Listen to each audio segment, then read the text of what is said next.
Біз бүгін үйді шыбыннан және масадан қорғайтын терезенің москит сеткасын жаңалайтын боламыз. Ол үшін бізге москит сеткасының жарамсыз болып қалған бөліктері қажет болады. Оны біз базардан бар болғаны 400 теңгеге сатып алдық. Енді сол бөліктермен біз москит сеткасын жаңалайтын боламыз. Басқа жерлері бүтін болғандықтан бұл москит сеткасы әлі ұзақ уақыт пайдалануға жарайды. Сонымен бірге бір терезеге жаңадан москит сеткасын өз қолымызбен жасайтын боламыз. Ол үшін біз гаражда артық тұрған үлкен сетканы кішірейтіп жасап көреміз. Бізге мынандай 4 бұрыш және мынандай бекіткіш қажет. Енді бірінші ескі бөлшекті шығарып аламыз. Күннен қатты қурап кеткендіктен оны шығару оңайға соқпады. Жақсылап ұқыпты түрде барлығын тазалап шығарып алуымыз қажет. 4 бұрыштағы бөлшекті толықтай шығару үшін біз бірінші сетканы босатып аламыз. Сетканы босату үшін сетканы бекітіп тұрған резинаны жайлап тартып отырып шығарамыз.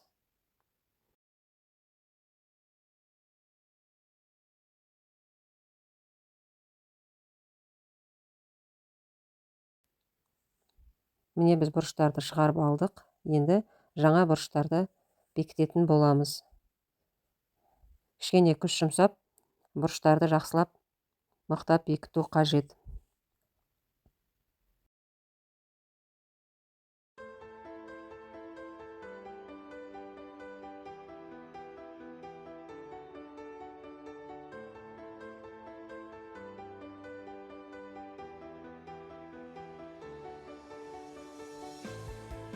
Барлық жағындағы ескі бұрыштарды шығарып аламыз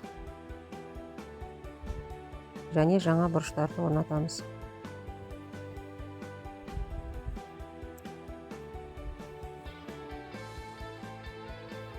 Жаңа бұрышты орнатқан кезде мынадай сызығы дәл келу керек. Кейін сетканы қойып, резинамен бекіткен кезде сол сызық дәл келу керек. Сол үшін бұрышты орнатқан кезде сызығына мән беріңіз.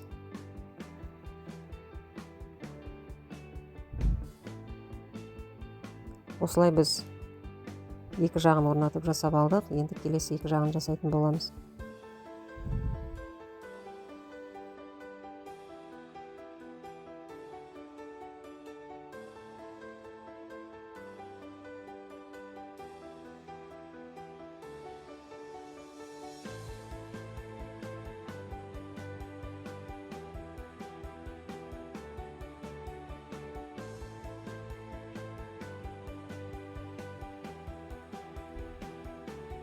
Біздің сеткамыздың 4 бұрышы да дайын. Енді ұзын бөлігіне орнатамыз.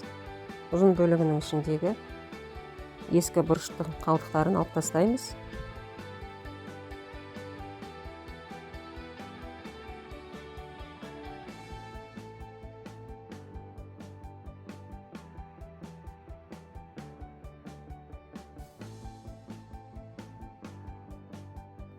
Сетканың ұзын және қысқа бөліктерін біріктіріп, бұрыштарын қосамыз.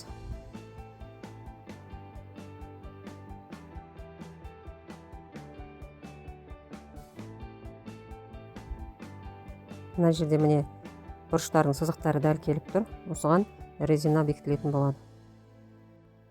Біздің сеткамыздың рамкасы дайын болды. Егер сіз қалал үйде тұрсаңыз, мынандай сетканы ұстайтын ұстағышында жаңалап қоюыңызға болады. Бізге ол қажет емес, өйткені біз жер үйде тұрамыз. Міне біздің сетканың рамкасы дайын болды. Енді оған сетканы қайтадан орнына салып бекітеміз. Сетканы бекітетін кезде резинаны бірінші айналдырып, жайлап қолымызбен қойып шығамыз. Сетканың ұштары шығып кетпейтіндей етіп қойып шығу қажет. Қолымызбен айналдырып, рамканы түгел айналдырып резинаны қойып алғаннан кейін, осылай қатты затпен сетканың резинасын өз орнына түсіреміз. Рамканы түгел айнала отырып, барлық жерін өз орнына түсіріп шығамыз. Сонымен біздің сеткамыз дайын болды. Енді оны өз орнына осылай орналастырып қоямыз. Міне өте мықты жаңа сетка болып шықты. Енді біз екінші терезеге москит сеткасын жасайтын боламыз. Ол үшін гаражда тұрған артық сетканы қолдандық. Осылай резинасын алып отырып сеткасын бөліп аламыз. Рамкілерін алып терезеге қойып, керек жерінен өлшеп сызып аламыз. Және сызып алған жерден темір арамен кесіп алдық. Бұл артық тұрған сетканы қолданған себебіміз өте сапалы материалдан жасалған сетка екен. Резинасы да өте мықты екен. Енді базардан алып келген бұрыштық бекіткіштермен рамкамызды бекітеміз. Бұрыштық бекіткіштер бізде кішкене үлкендеу болды, жонып отырып бекіттік. Рамкамыз өте тығыз, мықты болып шықты. Енді оған сеткасын қойып бекітеміз. Резинасын орнына салып, айналдырып шығамыз. Егер сіздің үйіңіздегі москит сеткаңыз бұзылып тұрса, осылай біздің видеомызды көріп отырып, жөндеп алсаңыз болады. Біз сізге пайдалы болғанымыз үшін қуаныштымыз. Резинаны орнына орналастырып алып, қатты затпен өз орнына түсіреміз. Айналдырып түгел бекітіп шығамыз. Және артық қалған сетканы кесіп алып тастаймыз. Біздің сеткамыз толықтай дайын болды. Енді сетканың қондырғысын бекітеміз. Сетканы қойып тұрып, белгілеп аламыз. Және шуруптармен бекітеміз. Төрт жағынан да қондырғының орнына қойып, осылай шуруптармен бекітіп аламыз. Міне сіз де өз қолыңызбен москит сеткасын жасап, және қондырып алуыңызға болады. Біздің жұмысымыз ұнаса бағалап кетіңіз, және каналымызға жазылуыңызды сұраймыз. Алдағы уақытта осындай тұрмыстық шынайы видеолармен бөлісетін боламыз. Видеоны соңына дейін көргеніңіз үшін рахмет.